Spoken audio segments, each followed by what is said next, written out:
Well, everybody, I'm super excited to have Jay on our podcast this week. I just met you a couple weeks ago, and here you are. It's true. Welcome. Thank you. Thank you so much.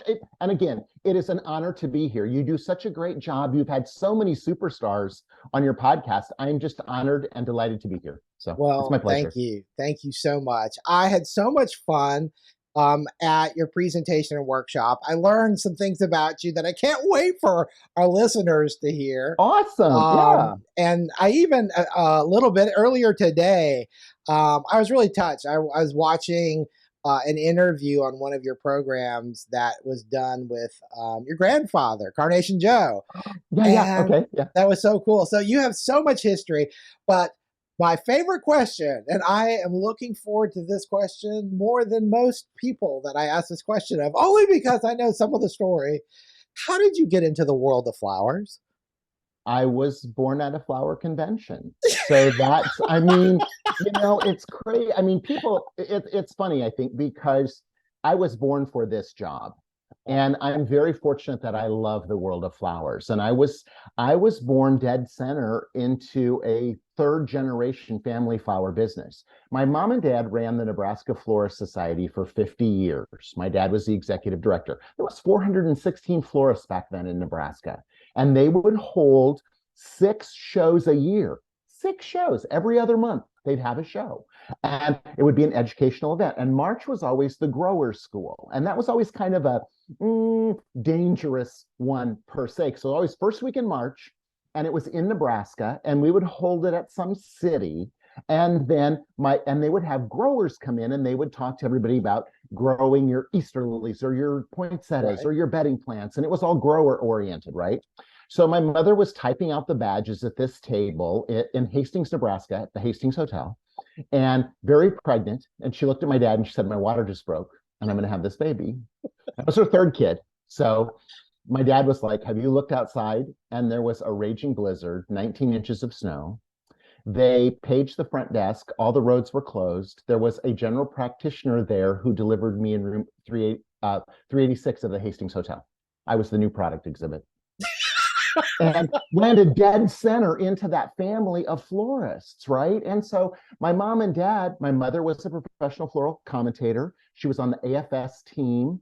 My dad was in the SAF ranks. He was on the retail council. He helped start the American Floral Endowment. He's a past president of SAF. He's in the Floriculture Hall of Fame.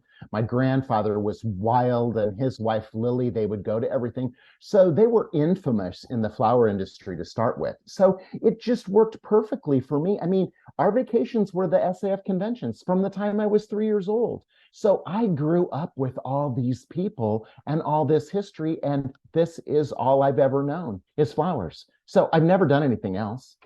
So I wanted to. So the school story that's very funny is my teacher brought me in. I was a junior, and she said we have to figure out my teacher, my guidance counselor, Jan Therian, fabulous lady, still alive, wonderful, love her to death. She called me into her office and she said we have to figure out what you're going to do for a living because you need to be addressing that. And I said, okay, I want to be a zookeeper. And she said, what? And I said, I want to be a zookeeper.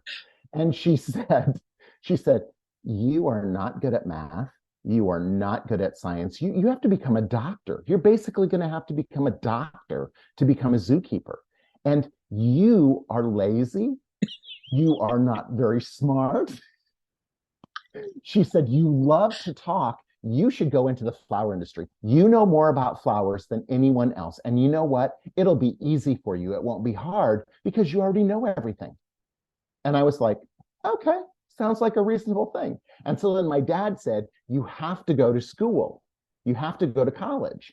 And I was like, where am I going to go to college? And so he said, you can go anywhere you want. You just have to go to college. Okay, now let's think about that. I could have gone to Hawaii State. Would that have not been fabulous? Fabulous. I could have gone to Ohio State and studied under George Stobbe.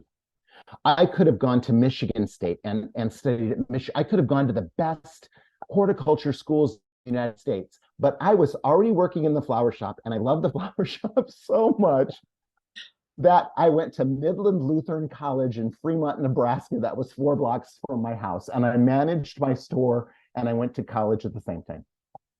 And I managed 19 people in my store and I was a general manager. And I went to school and I got a double degree in public relations and marketing, which I guess, that has served me well. Sure. But when I see all these wonderful, amazing people in our industry who have ornamental horticulture degrees, who are incredible with their knowledge and call everything by the botanical name. And I'm so envious of all that because, I was just too busy being the flower guy and running the store, which I did successfully for 34 years. So, I mean, that was a big deal. And so, it was wonderful. And I loved that part of my life, but then I grew beyond that. And my parents and I didn't see eye to eye. So, I mean, it was great. And that's the other thing. In the industry, everyone thinks my mother and father are saints. So that's what we'll go with. They were still my parents. So nobody had to work with the strict marine, florist. And my mother, who, was the PFCI person who knew everything. So, but yeah, but it was really great because they were out there in the industry. And so I learned so much about the industry through osmosis. I mean, it was amazing. So yeah, great. I mean, the things you must have seen over the years and been a part of over the years. I mean, oh yeah, amazing. like we, the NemoCan convention where the Hyatt Regency fell in on, that was part of our history. My parents insisted that I go to Japan before I went to college to be classically trained in Ikebana. So in 1978, I went to Tokyo with my friend. Yeah, and I studied at the Ikenoba School of Floral Design, so I could be classically trained.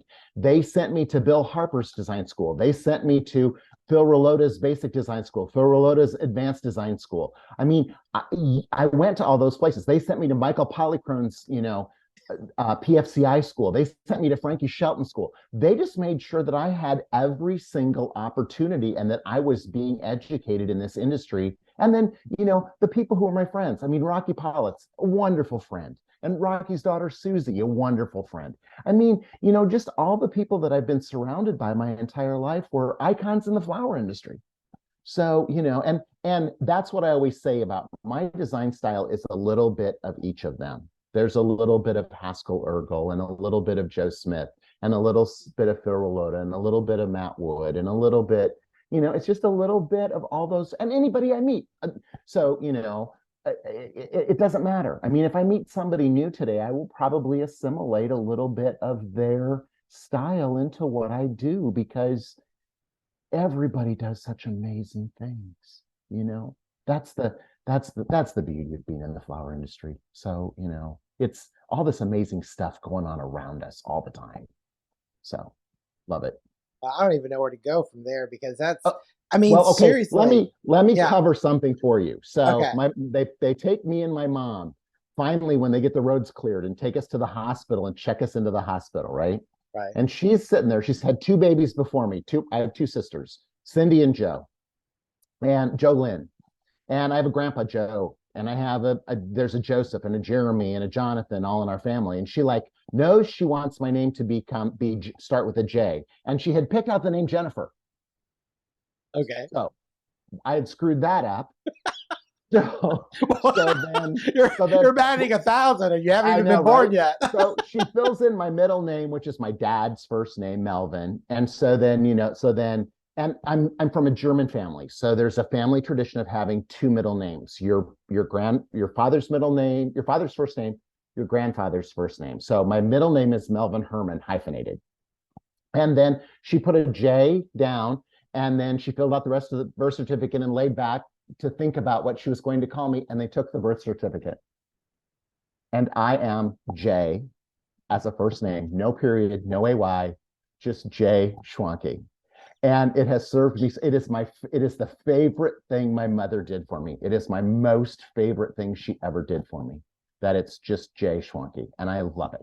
And everybody asks me what it means, and it's just like, what's it stand for? It's just Jay. And the 10th letter, man. That's what I do. I love that. The 10th letter, man. I mean, yeah. if that doesn't scream celebrity from the beginning. correct. And here's Jennifer Schwanke. Fine. So yeah, whatever. So yeah, it's all great. So yeah, I love it. I love that part of it. So well, I'm glad we got that cleared up because that was really bothering me. Was that your name or was that an abbreviation or? And it bothers a lot of people, which I think is hysterical. That's of concern. What is it really? We must know. Oh my gosh. So yeah, it's great. Oh my God. Well, this is always so much fun. It is. I'm so what happened? You've taken an incredible path with your shows, your education, everything you do for our industry now. Where did that spark come from? Because I mean, obviously you've had all the benefit of all this training. You've had years of experience in a flower shop. And like you said, you sort of outgrew it. And I realized there might be a dynamic there, but I just, yeah. So what it was managing a flower shop is hard. That's hard work. And it's every day. So on any given day, I was working with my mother, my father, my grandmother, my grandfather, my aunt, there was cousins, people, a lady who was our accountant for 65 years. I mean, and my favorite part about the flower industry is creating those flowers. That's what I love. I love to touch the flowers. I love to create. I love to create the memories that we do. I love to turn people's feelings into flowers.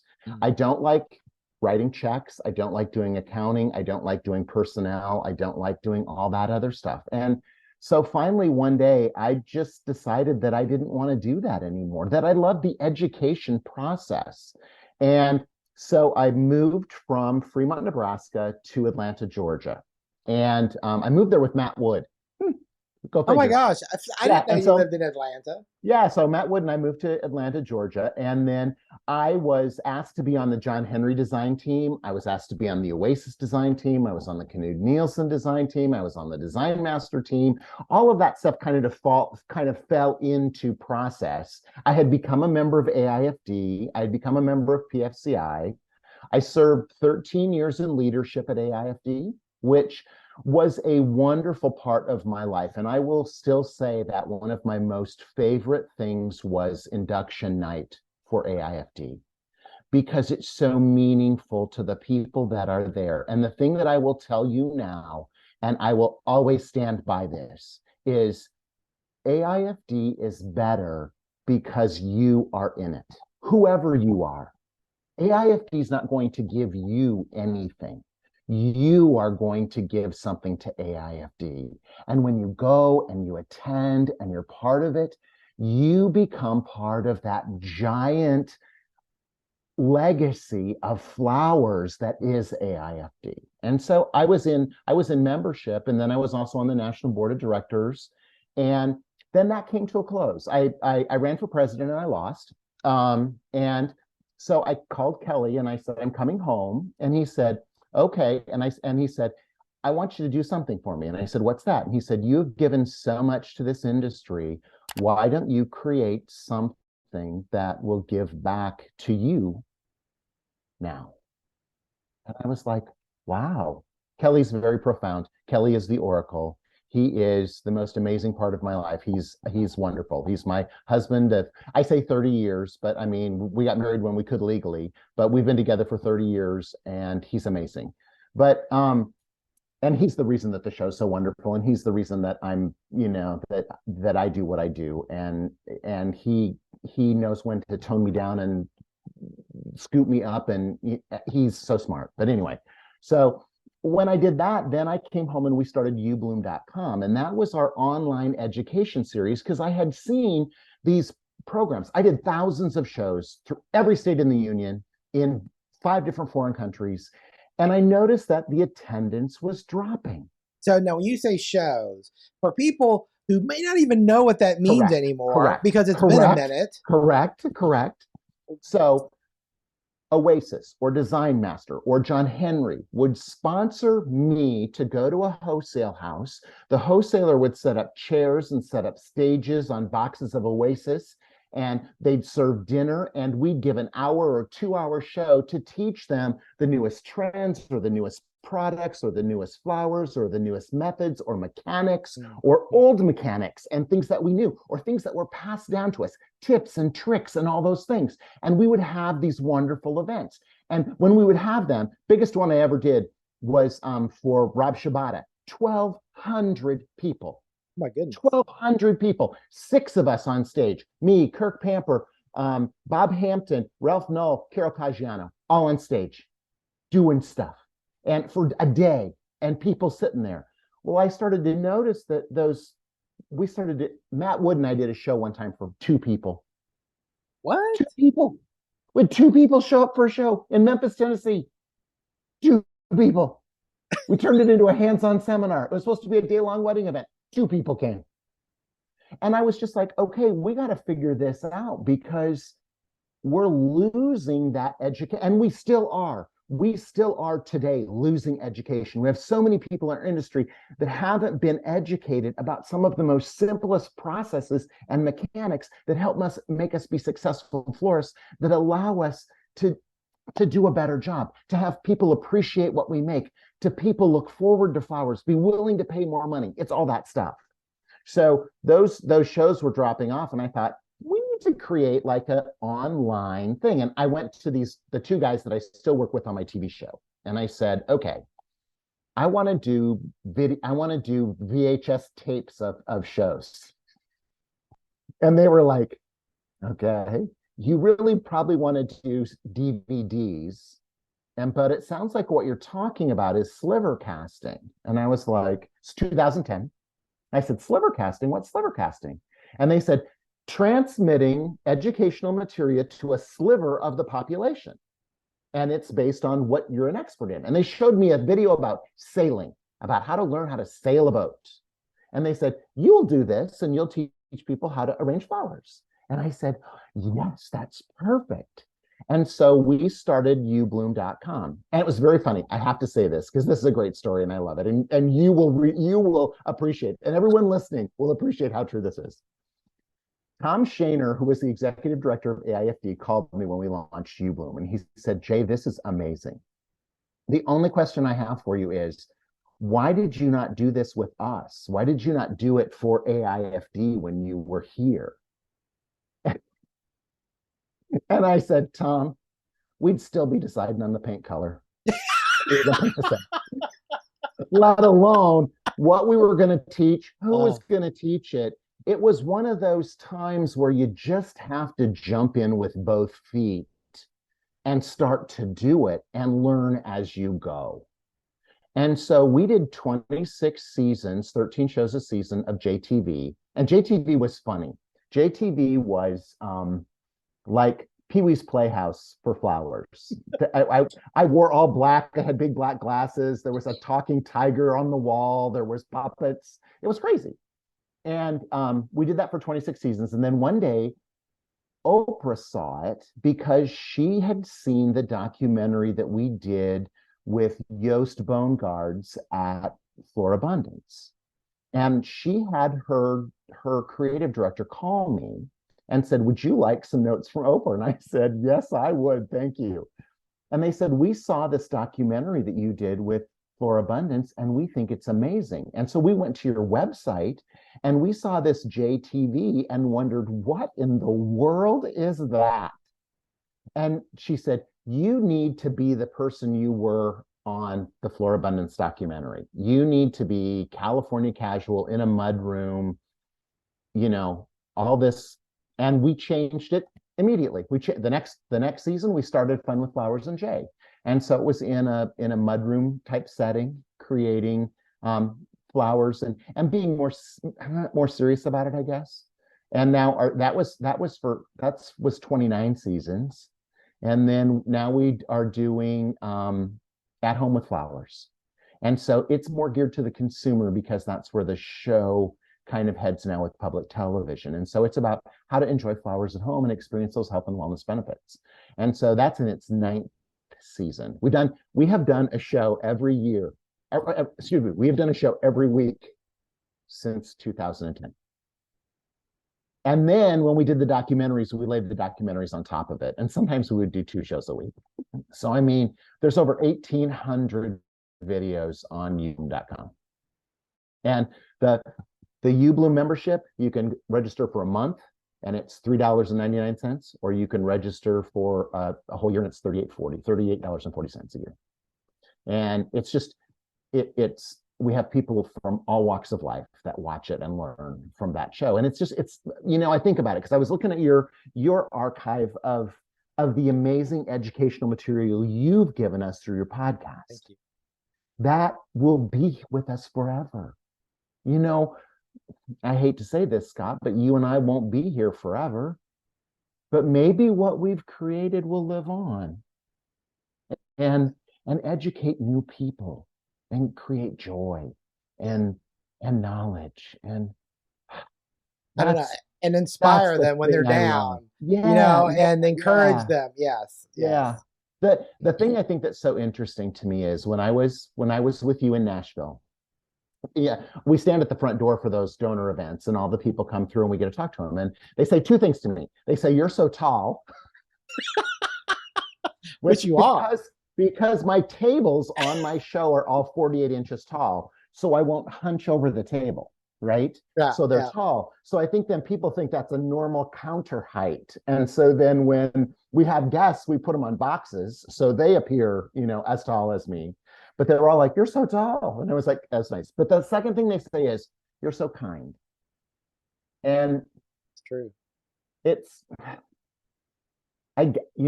my grandpa. That's this industry. That's people who do flowers and people who love flowers are kind.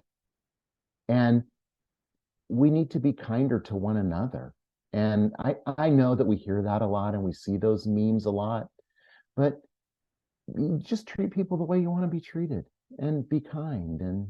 And I love that. I love that those people want to have their picture made and that all those people writing to me after you and I were together, "We had such a great time. It was so wonderful."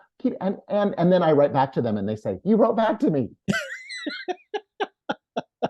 Because that's what you do, right? When somebody writes you a letter, you write a letter back. Yeah, usually. Yeah. And so, I think it's interesting because now being on public television, I'm very fortunate. They call me the Bob Ross of flowers. They call me the Mr. Rogers of flowers. And those are two huge legacies to live up to. So I try and be as kind as Bob and as happy as Bob. I try and be as personable and relatable as Mr. Rogers. And so all the fan mail we do get, I answer back because I feel like it's important. And we have so many people who, we have a couple who watches our show every single week and writes me and shows me the arrangements they made every Sunday. And we are friends now. I've never met them in real life. You saw Karen Ninos Carpenter when you and I were there. She drove 4 hours from Asheville, North Carolina to come meet me because it was on her bucket list. Wow. And so cool. We're friends. And we became friends from her watching the show. So I love that. And so it was funny. I was in New York 2 days ago and I was in the flower market. And I was wearing a jacket and I had a boutonnieres. And then this hair, this is me, right? That's you, right? So people were taking pictures and a couple of people were videoing me. And I just think it was New York, so they didn't come over and say hi or talk. Whoever you are, if you ever see me, please come up and talk because I want to talk. There's nothing that I love better than people. And I want to talk and I want to hear what you're doing and I want to see what you're making. And I want to, we're doing this amazing thing right now with Ocean Breeze Flowers. We get about 300 pieces of feedback a week, whether it's emails or actual letters, photographs of what inspires people from the show. And they send me pictures of what they make. And the friends I told you about, Brad and Kelly Gomez, who send me an email every week, they started calling them Schwankies, which I think is so funny. And so they're like, "Hey, honey, have you watered the Schwankies this week?" Or "Look at the Schwankies we made." So it spawned a contest called Share Your Schwankies. And so people send in pictures of their arrangements. We draw a name out of a hat, and once a week, Ocean Breeze sends them a box of flowers to arrange flowers with. And this is Ocean Breeze's idea. They came to me and they said, "We need to do something because this is wonderful. And we need to continue to inspire people with flowers." So it's fabulous. And you know what I love? It has spawned more people giving away. That feeling is giving away flowers now. Kendall Farms is giving away flowers now. People are giving away flowers because we should. There was a news article about a town, I can't, somewhere in California, where they just put a bouquet out on the street, and it has a card on it that says, "If you need a pick me up, take me. Pedal it forwards next week." Right. Right. So we're giving away flowers because, and everybody was so surprised that during the pandemic, flower sales went up. But I think it's because people realized that having flowers in their home feels good. And we have preached to each other for so many years Yep. that in Europe, it's a way of life. Our Dutch friends say, "Oh, Americans, you bring wine and help us drink half of it. We bring flowers." And I'm like, yeah, it's true, right? So when we bring flowers, now people are realizing, I felt better when those flowers were here. I was more creative when those flowers were here. I didn't argue with my husband as much when those flowers were here. I was stressed less when the flowers were here. Whatever those things are, the flowers were here. And now we don't want them to go away. Yes. So it's a wonderful, my grandpa always said that during the Depression, people still bought flowers. They would bring 15 cents or 20 cents or 25 cents into the store to buy flowers because it was an affordable luxury they could take home. And my grandpa was like, that's what we did through the Depression, was we just made little bouquets for people to take home. And all our lives, those flowers have been there, all our lives. And what they do for us is remarkable. And that's where, when we built the television show, I realized there was all those studies that SAF had funded over the years with Dr. Haviland Jones that no one was capitalizing on. And it took a pandemic for our country to pick those up and start using those again, and telling people that if you're sick and you get flowers, you get better faster. If they're yellow, you get better faster still. Those little tidbits, those little pieces of amazing research create such an opportunity for every single one of us that have a desire to sell flowers. So yeah, it's, and I'm a flower fan of every flower. So it doesn't matter. Yeah. Yeah.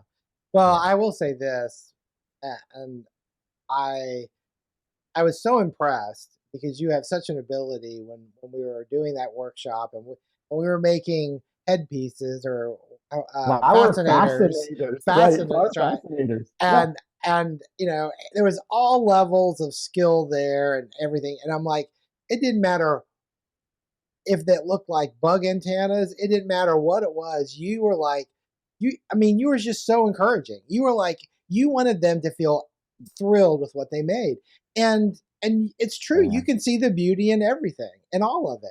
And it's true. I've been to way too many classes where we all make the same thing, and I don't. So it's very funny. I always tell Phil Rolota this, and it's funny because we're such lifelong friends. But there's the people who see Phil Rolota for the first time and then they want to become Phil Rolota, right? I call them Philberts because that's a little nutty. Okay. Okay, I get it. But I want what Phil teaches me to become part of my repertoire. I don't want to become him. I had someone one time, this is so great. Former president of AIP came up to me one time and said, "I'm going to be the next Jay Schwanke." And I said, "Why don't you be the next you? There's already one of me, but there's not a you yet. Be you. Be the thing you can be." Because I don't want to see somebody else again. I love Rene Van Rems. He has influenced so many things I've done. Rene is unique and unusual and wonderful. I can have a piece of that influence what I create. A piece of what Scott does influence what I do. A piece of Mary. Who's Mary? Well, she's that lady across the street. The garden's in her yard, and I like the way that she grows her roses. A piece of Mary can be part of me too. It doesn't have to be a famous person. It's just what that person gives to you. And taking away a little bit of them and making them part of you makes us all better and closer and more together. And so I want everybody to make something different. And I'm excited. There's a great picture of you and I with our fascinators on. And they're completely different, but that whole everybody made something different. And that's the whole my whole reason is I don't believe there's a wrong flower arrangement. I don't believe in, I've had a lot of master gardeners tell me, oh, you shouldn't use 4 flowers or you shouldn't use 2. Well, 2 was all I had. And I always say, when you make something, the person it should please is you.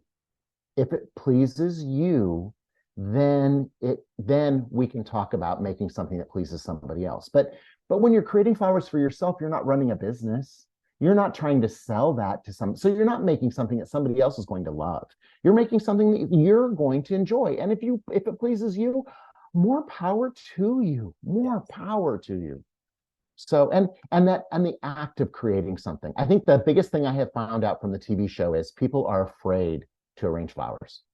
Really?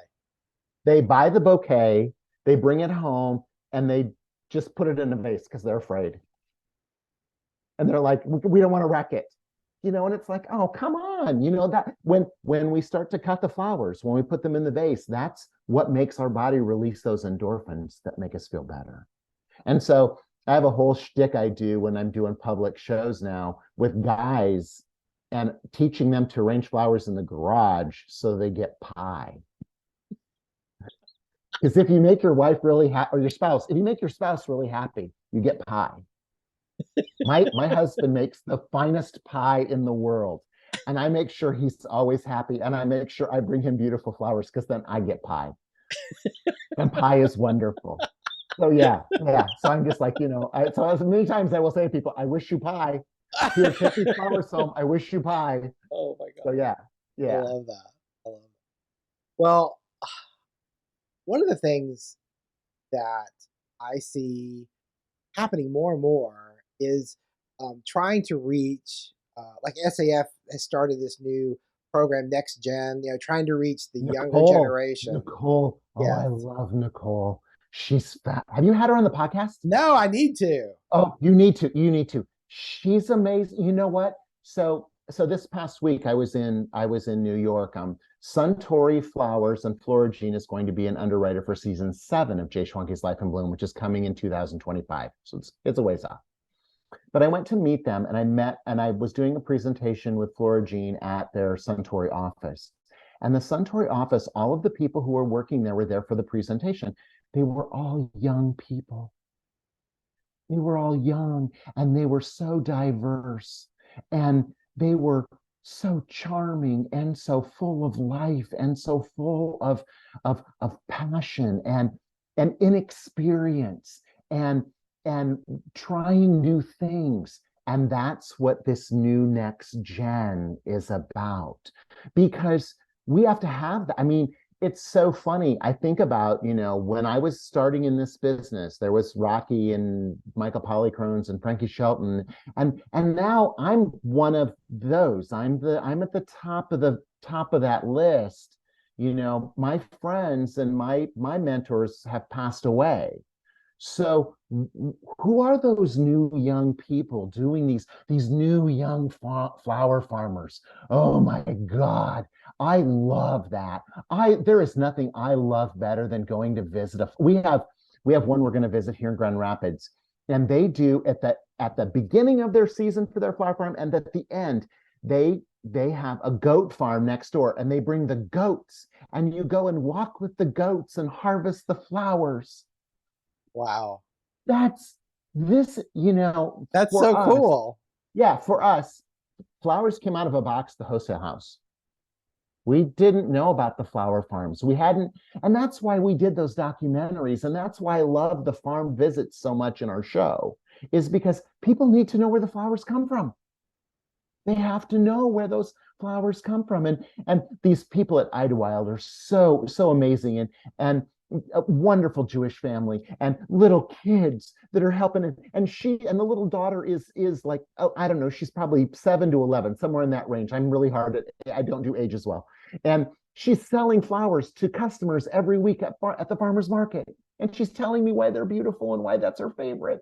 And it's charming and it's adorable. And I just love that we've created this this, harvest of flower farmers now, and it's amazing. I think that what I would love to see in that arena, everybody's important. Everybody's important. Yeah. So local flower farms are important, but so are the people who grow flowers in Columbia for me here in Michigan when those flower farms are dormant. And I want everybody to understand why everyone does what everyone does.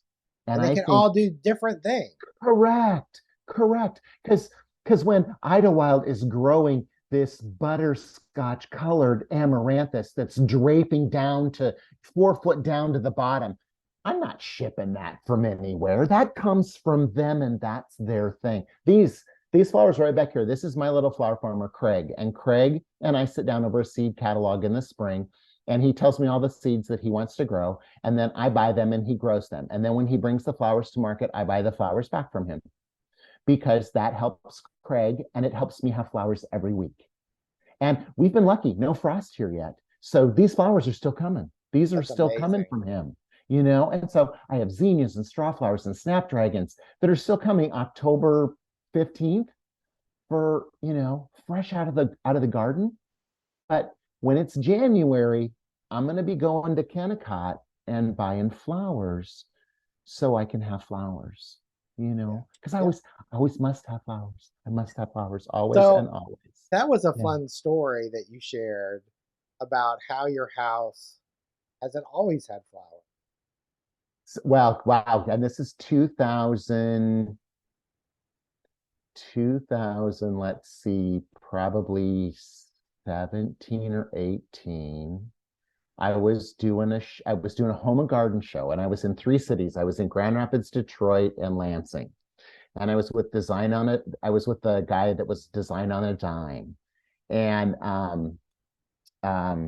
oh, see, now we're on Rolodex. When we get to talking, then the Rolodex gets full, and I have to dig through the Rolodex. And his name is, can you help me? Um, I'm um, I useless. can I can see his face. Um, he'll kill me. He'll watch this and then he'll kill me. It's all great. But he was on Design on a Dime, and he was the HGTV star that was there, and I was the HGTV star. Or I was the local flower guy doing the local flower stuff. And he said to me, you know, and he's a woodworker, and what he did was he did all sorts of woodworking, and we were sitting in a green room in Detroit at 5:30 in the morning, and he said to me, he said, I want to come to your house because you must have fabulous flowers in all the rooms in your house. And I said, oh gosh, I'm kind of embarrassed because I don't think I have any flowers in my house. And he leaned into me and pointed his finger at me and he said, you should be ashamed of yourself. You are here telling people how wonderful flowers are and how incredible flowers are. And I am here telling people about woodworking. Every piece of woodworking in my home has a different finish on it because I'm always trying out stuff. I have boards laying all over my home with different types of finishes that I'm doing all the time. And I'm just like, and he said, and you should have flowers all over your house, experimenting with them and learning about them and knowing how long they're going to last and knowing how they behave. And I was like, you're absolutely positively correct. So, like right now, there's probably 15 arrangements in the house. And there always is, even when we're gone. Like we may leave and go on a tour for 2 weeks. I install flowers so that when the pet sitters are here with the pets, that with our dogs, that they have flowers too. So I just, at that point in time, I never, ever, ever have ever not had flowers in the house. There's always flowers in the house. There are flowers and plants. I'm not the best plant guy, but there's flowers. You're a fabulous plant guy. Look at you. But yeah, I'm not a fabulous plant guy. So, but I have lots of plants because I'm trying to learn how to do that better. So yeah, yeah. Yeah, that's how I got here with all these flowers. And now when there's not flowers in the house, it's empty. It's empty. Well, I'm So glad yeah. you said that because I feel like when you don't, I mean, when I'm cutting stuff and bringing it in or whatever, or bringing it, from work or whatever, it's like our house seems empty without the color or the natural aspect of it, or whatever the Correct. reason. It's just I think it was Kim Morrell who said to me, nicknamed the flowers in the flower shop flower Rapunzels, because they're locked away in coolers where we can't see them, and that it was sending a message to our customers that that's where they should reside. And that having flowers on the counter, having flowers at the farmers markets today, having flowers out and about for people to touch and see and feel when they walk into our flower shops. And that's the way that European flower shops are. When you walk in, all the flowers are out there. And so you can see those flowers. And when you can see those flowers and you can experience them, you realize that they belong in your home and they belong on your counter. And that's the vase that holds them. And this is the spot where they go. It's a destination for them, and they're not locked away in a cooler where we can't look at them or touch them or feel them or smell them. So, well, that's one of the things when I've seen like European shops or some shops here in the States, but not many, where I love having the flowers amongst the whole store. You have right, vignettes or right. displays, and I'm just like, you're right. It's like, why do we lock them behind these doors where we can't? It's almost like you can't touch them even. So Correct. Els Tunison from Iowa, one of my favorite friends, just crazy about her, came from Amsterdam and she lives in Iowa.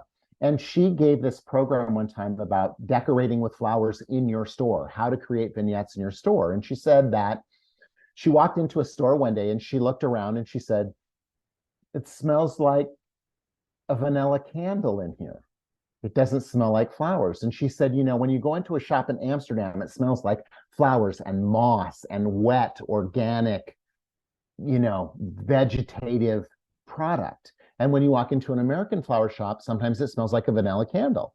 And instead of when you walk into a Dutch flower shop, you say, "I think I need flowers." And she said, when you walk into some place that's filled with candles, you say, "It smells like cake. I think I need some cake."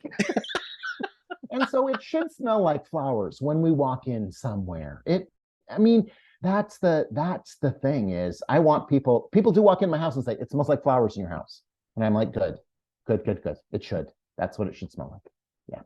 So I want to hear more. I know I was really thrilled because when we met a couple weeks ago, one of the products you introduced was the new blue ocean chrysanthemums, and Right. and you said you were just at Suntory, which I know they're Yes. one of Yes. the. So they're responsible. Yes, it's them. And that's why we were there. We were there to introduce to the people who work at Suntory, Beam Suntory, about the flowers that they create from the company as well.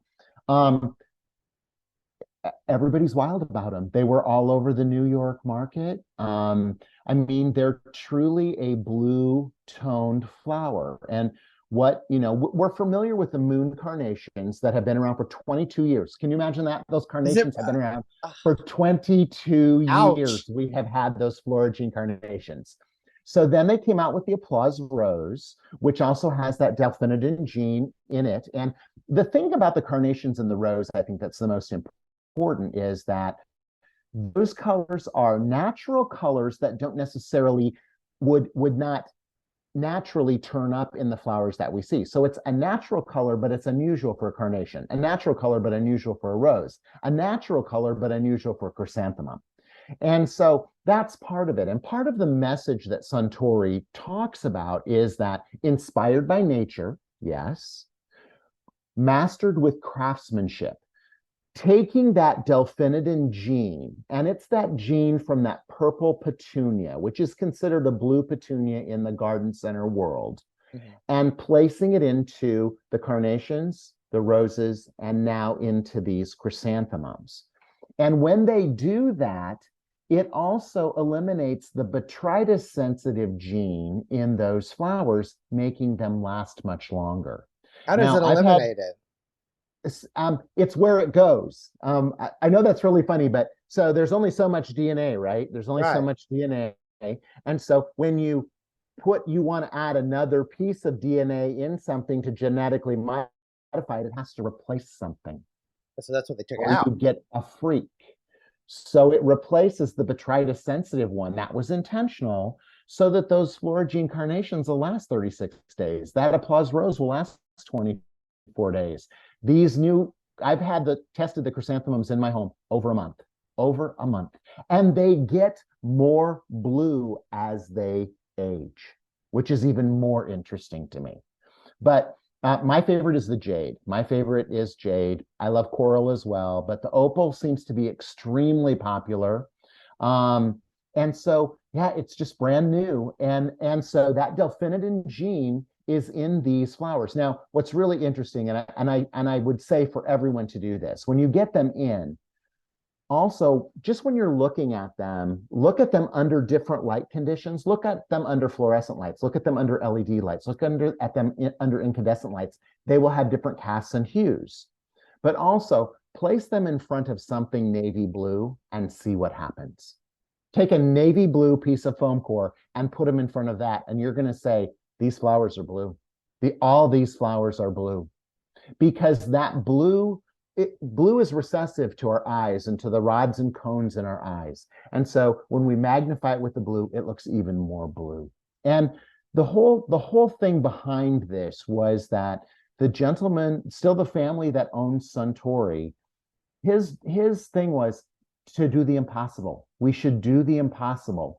And he loved roses, and he always wanted a blue rose. And so he created the first blue rose because everyone said it was impossible. And roses are much more difficult. Carnations and chrysanthemums are like hamsters. When you're breeding something, a rose is like a thoroughbred horse. Okay, takes a long time. Carnations, chrysanthemums, more like hamsters or rabbits. They go fast. So we can do things faster with them. And so they're incredible. And I think that, 37% of the general public like blue as their favorite color. That's the number one favorite color in the world, right? So if we have more blue flowers, we have more things we can do with them. And so that's their idea behind it. And Suntory and Florigene are about doing it right. They're not about doing it fast. They're about doing it right. And so when you do that, it's going to be one of the finest flowers we deal with. So yeah, I love them. I mean, I just think it's so interesting that people are so excited about them. And we have a video on YouTube about them, and we also have a video on uBLOOM that are free videos. And it just talks about them because they also have interesting names too. And I think that that's interesting. Is one of them is called coral. And everybody's like, well, it should be peach or it should be coral color. Well, what you need to realize is the Japanese are very, very fastidious about being accurate. And so these are reflected by nature. And Suntory's whole vision is water-based, whether it's the Suntory spirits that they create, whether it's the flowers they create, whether it's the bedding plants they create, it all goes back to water because water is extremely valuable in Japan. Coral in the Japanese sea is purple. And so they chose valuable gemstones and minerals to signify these. And so jade is the name of the one I like the best, but it looks like blue jade. So if you look up what a blue jade looks like, it's that color. Sapphire, that makes sense. Opal, you've seen that lavender color in that opal, so that's why they're the names that they are. And I think that gives them a different presence. I think they're unique, they're unusual, and that's fun. So I'm always about the unique and unusual. So yeah. Well, they've been extremely popular where I work, and right. I was pretty stoked that the week they kind of released, we were able to have some. And awesome. And I'm seeing a couple of people are starting to offer solid boxes of two colors. I think coral and purple coral and sapphire. jade are coming. No, it's a lighter one and a darker one. Yeah. And so you're aware that they're planting more. I mean, and again, very fastidious, very accurate about what they do.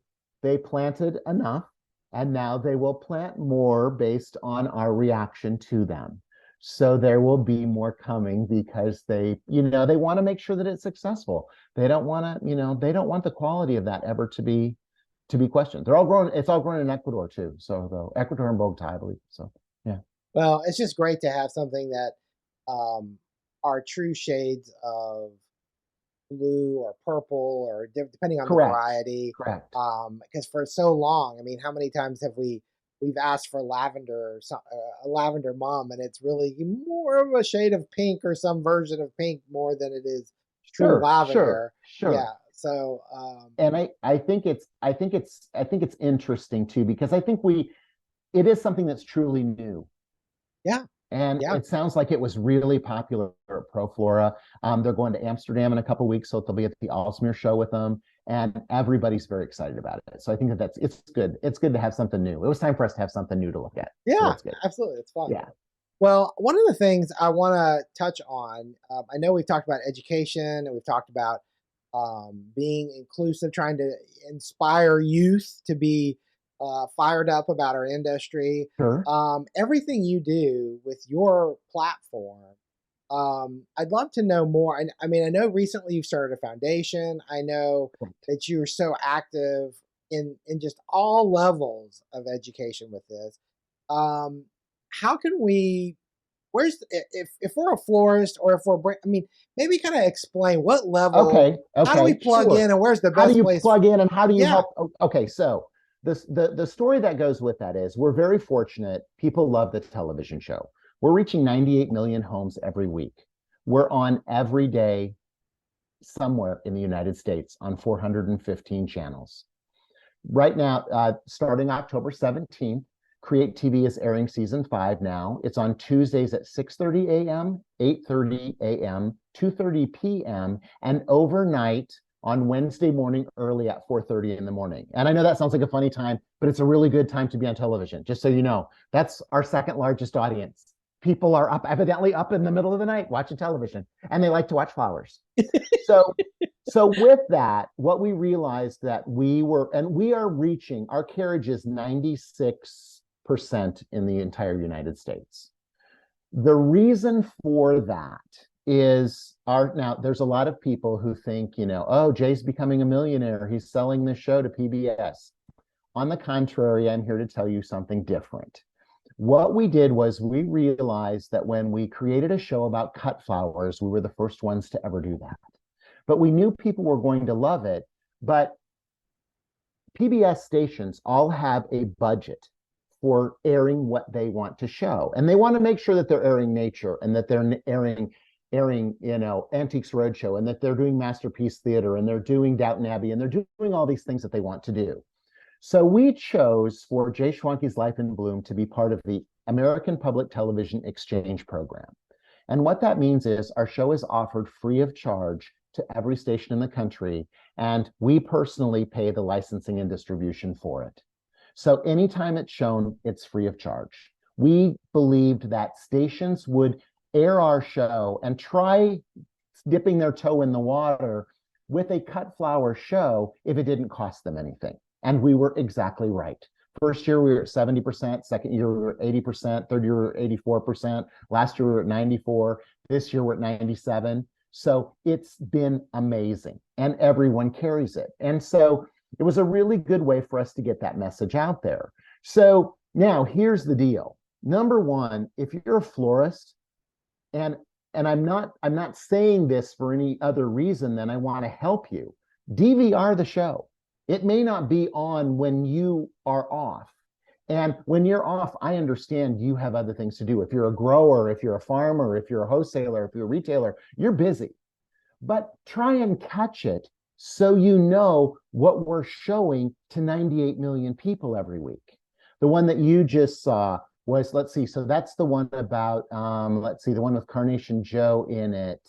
That's about, oh, that's the memory one. That's the one about right. flower memories.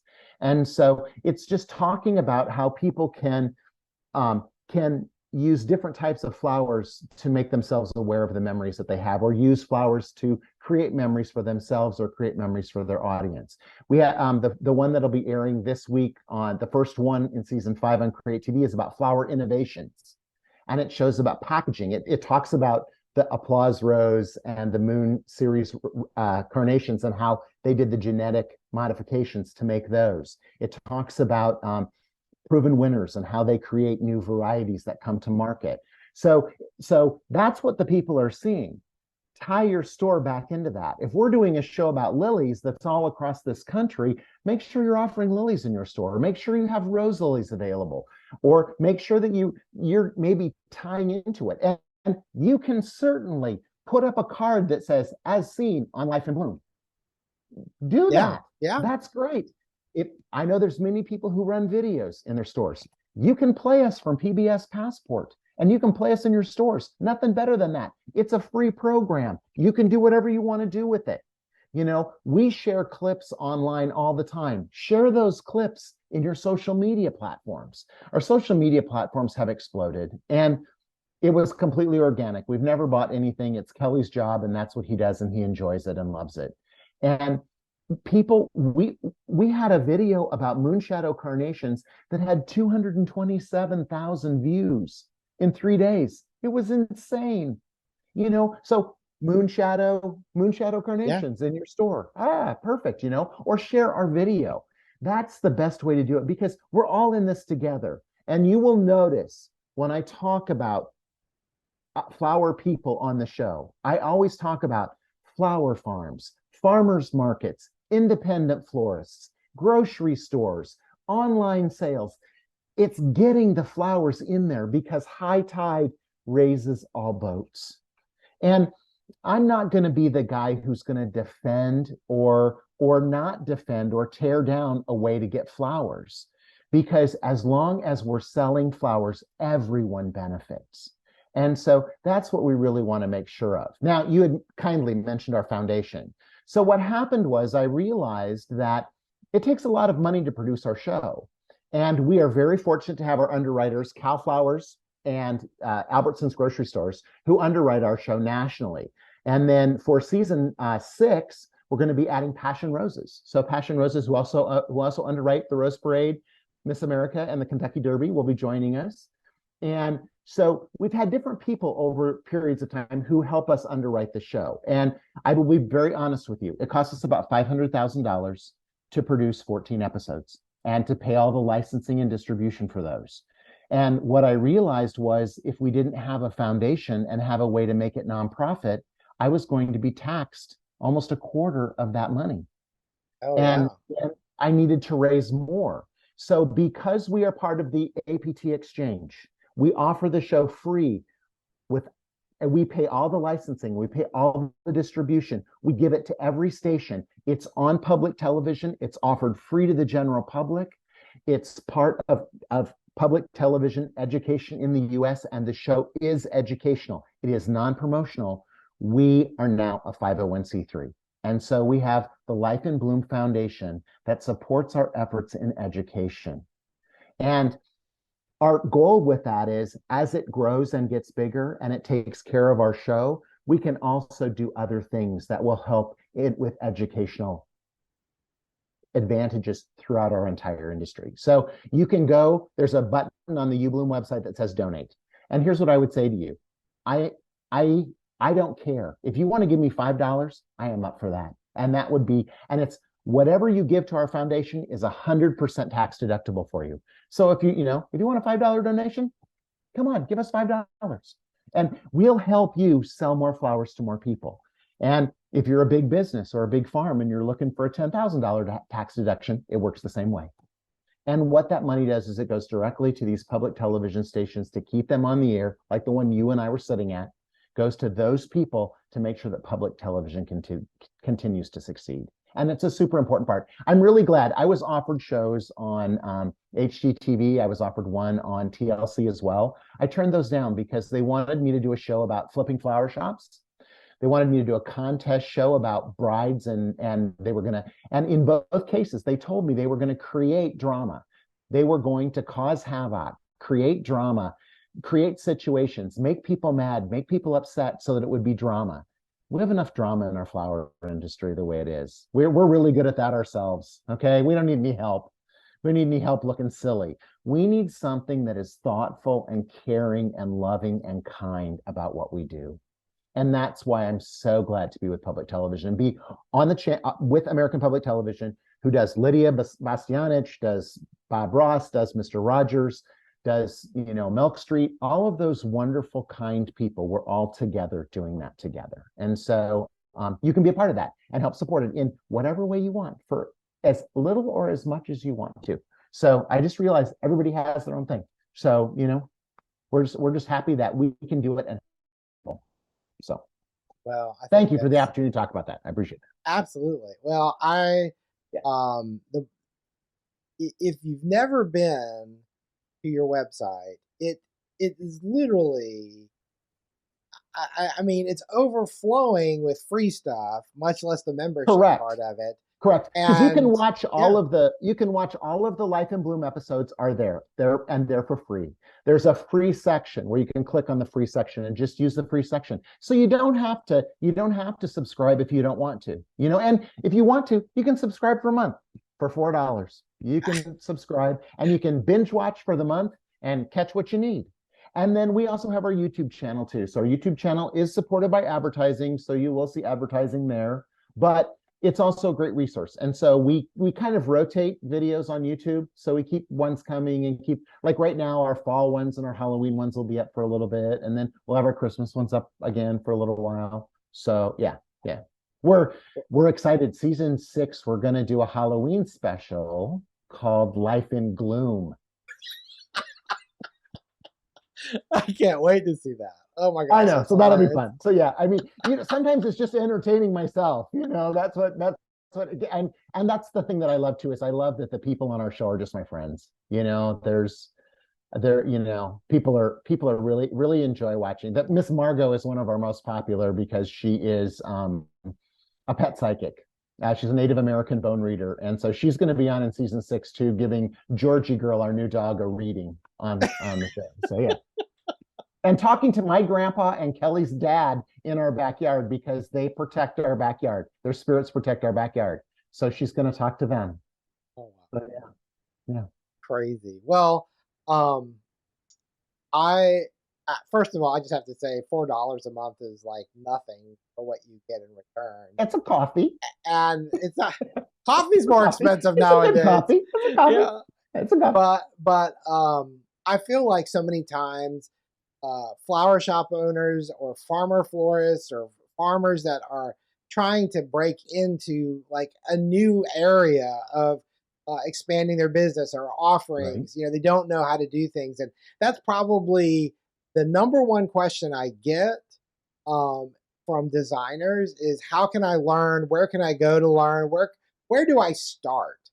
Where do I start? Because there's so many, there's a lot of big, you mentioned several of the schools you've been to and programs you've been a part of, and a lot of them are gone. Correct. And and it's like, where do you go? And this is a great place to kind of get your feet wet and to really, it's a great resource. So right. And so my email is all over the website. It's the letter J at uBLOOM.com, uBLOOM.com.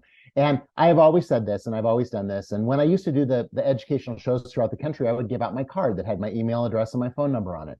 And I still email me. If you're wondering, if you have a question, I'm happy to answer it, because we just gotta, it's so funny to me that people say, you answered the email I sent to you.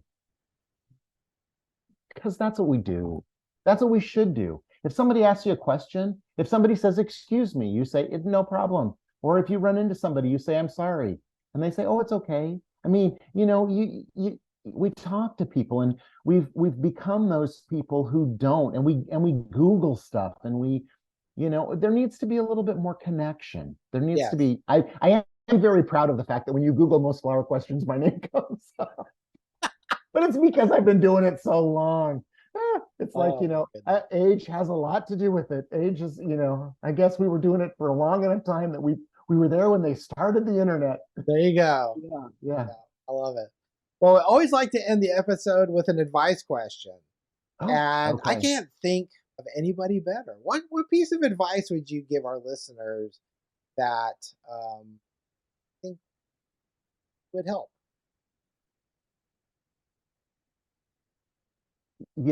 I've been extremely fortunate my entire life that I loved my job.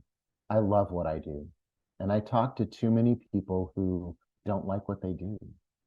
and and they feel trapped because they feel like they have to continue to do that. I don't think we live in an age today where you have to continue to do that. You can start to experiment, and maybe flowers is it. Maybe the flower is a maybe flowers make you happy, and then you want to get more involved. And maybe you don't want to start a flower farm. Maybe you want to work for somebody, or maybe you want to work at a flower shop, or maybe you want to spend a day volunteering with somebody, or maybe you want to give a hand to somebody at a farmer's market and help them sell flowers. Or but you should always do what brings you joy. And if you're looking at your life and just step back today and say, is what I'm doing bringing me joy? Because it should. And if it isn't, if you're in flowers and it's not bringing you joy, step back then, because you're not helping anybody by doing that. So whether you're in the flower industry or not, it should bring you joy, because I just, that day that we were together at Nashville, we all had a great time. We all had joy that day. There was joy in everyone's eyes. And I'm very, very, very fortunate that what I do brings me joy. The one of my favorite things every week is arranging flowers. And I try and arrange flowers every day. Every day at 5 o'clock, I make a flower arrangement. And Kelly mixes cocktails, and then we sit down and tell each other about our day. And we work from home, and we work in the same office, but we tell each other about our day because different things happen to us. Sure. And it just brings me joy to look at those flowers, and you know, I know that there's that fabrication that we play with flowers. We have to make money, and you have to make money, and that's true. But remember that there was a joy in there. There was no joy in writing checks and hiring and firing people and doing accounting bookwork. The joy for me was arranging flowers, and the joy with me was imparting education. So I created a world for myself that allowed me to do that. And there were periods of time when it was hard, and there were periods of time when there was not money. And still, money's an issue for everybody all the time. It always is, and it always will be. We'll never have enough money. But do we have enough joy? Because when you have more joy, you need less money. And I think that that's it, is just be more joyful and treat people the way you want to be treated. You know, it doesn't seem like it should be that difficult. And when I even catch myself thinking, you know, and then I'm like, well, wait a minute, you know, walk a mile in somebody else's shoes, and you don't know what's going on inside someone's world. And so far better to be kind when you're doing that, because